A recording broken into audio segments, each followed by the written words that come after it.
with the development of modern science, which really began in the 16th century, we get the development of the assumption that there is somehow a split in reality between subject and object. Yes.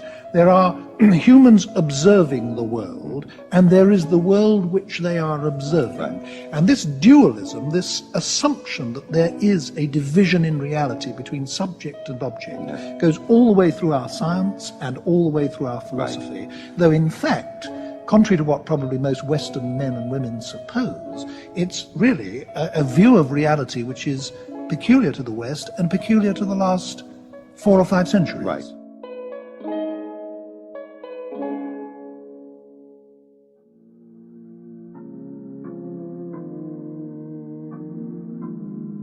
Now, Descartes said his famed cogito.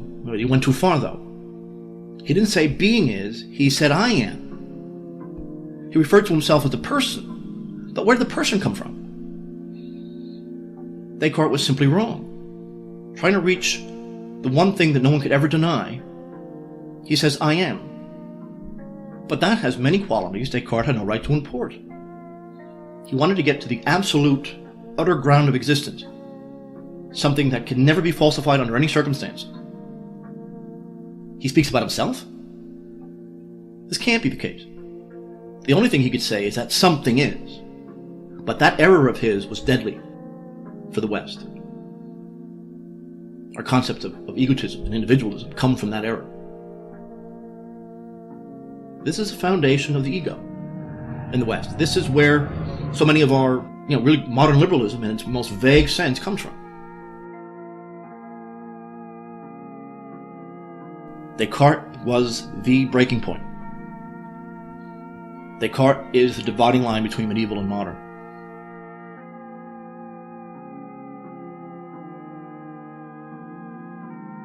And then a philosopher came along, high-powered enough to resist and overthrow the whole Plato-Descartes tradition, and that was Heidegger. He believed that Western metaphysics had gone wrong for 2,500 years of falsity and inauthenticity in relation to the primal nature of being. Heidegger isn't saying that these problems don't exist, but what he's saying is that this is not what is central to the human situation. We aren't, as it were, separate subjects looking through some invisible plate glass window at an objective reality which is out there. We are, from the beginning, in amongst it all. We are in there in the world, so to speak, and it's from there that we start. You and I are together in the same world. I mean, you're not a mind attached to a body, and I'm not a mind attached to a body. Primarily, we're two human beings within the same world. So you asked me, how would you start introducing someone to Heidegger's philosophy? I would say you start with this fundamental concept of being in the world, that we are beings. Of course, now, the word being makes us recoil because it sounds very far-fetched and highfalutin. But in the primary cases, in this case, we have to understand it in the most mundane, factual, ordinary, everyday sense.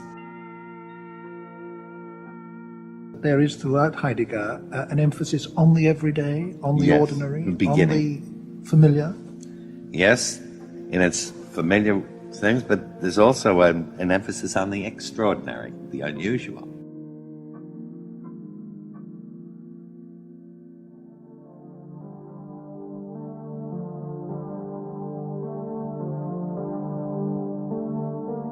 And when Heidegger actually looked at the way human beings are related to the world, he found that it wasn't as subjects related to objects at all, that awareness and consciousness didn't play any role. Now that seems very strange. How could it be?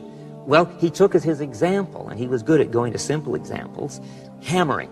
When an expert carpenter is simply hammering, if the hammer is working well and he's a master at what he's doing, the hammer becomes transparent for him. It isn't as if he's a subject contemplating the hammer. Maybe he's paying attention to the nails, but if the nails are going in well and he's really good and he's been doing it all day, he doesn't even have to pay attention to that. Or to take another of his favorite examples, he said to his students, when you come into the classroom, you must turn the doorknob, but you don't observe the doorknob, believe that you have to turn the doorknob to get in, try to turn the doorknob. All we know is here you are in the classroom and you couldn't have got here without turning the doorknob. You have no memory of it because the whole activity was so transparent it didn't even pass through consciousness. A driver has the same experience shifting from first to second. They do a lot of fancy footwork with the clutch, but they can be carrying on a deep philosophical conversation. It doesn't even have to be conscious. Heidegger calls that the ready to hand. When you look at our ready to hand relation to things, you just don't find subjects contemplating objects. And they only shift out of this web of referentiality when something breaks. Say when a hammer breaks or a tool breaks, suddenly it stands out as a problem and it becomes conspicuous. Now it's a problem, it's shifted into a theoretical mode and I have to think about it. Now, the larger implication of that statement, notice, is that Heidegger says that the entire history of science has been the thinking of the world as a broken object. The entire world has been put into a theoretical phase space by the history of science and thought about as a problem, so that the entire world has become conspicuous as a broken thing, is what he's implying. Science has divorced itself from actuality by approaching the world as though it were a problem to be solved. It's not.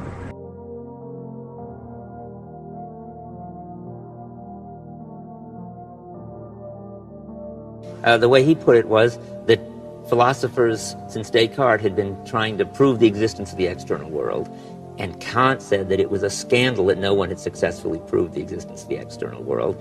Heidegger says in Being and Time, it's a scandal that people are trying to prove the existence of the external world, as if we were stuck with this internal world and couldn't get out, whereas we are, as he puts it, being in the world. I think it's quite important to emphasize, apropos of Heidegger, that his aim is descriptive. He is not a speculative metaphysician. He's not erecting any abstract speculative theory about what ultimate reality is.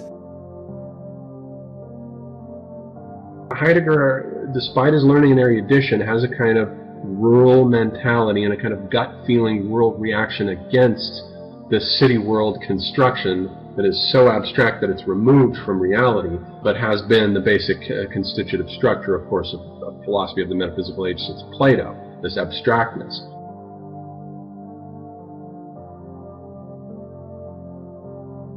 In general, he would say, the whole philosophical tradition has passed over the world and our usual kind of involved coping with the world. Skillful coping is being able to do things with your hands, like painting or handwriting or woodworking. Oh, sports is another swell example that you learn how to do. But when you are asked how you do it, you can't actually say, well, I just, I'm trying to hit the ball. How am I trying to hit the ball? I don't know, I'm just swinging the bat. But not just swinging the bat, you may be talking to somebody who's really good at it. So, in the world, orientation, remoting, and region are more important than this abstract, homogeneous way that science decontextualizes the world by laying an objective grid upon it. The friend who I see coming up the street might be closer to me than the very pavement underneath my feet.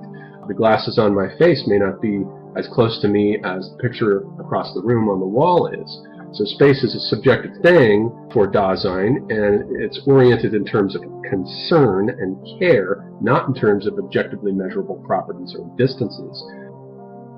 And I think today that with the triumph of globalization, what we do have is the complete triumph and covering of the Earth by this objective, homogeneous, neutral space of science, which is completely indifferent to where things are at. And as a result, you get a bunch of random objects that are thrown hither and yon, gas stations, parking lots, airports. It doesn't matter where anything is situated.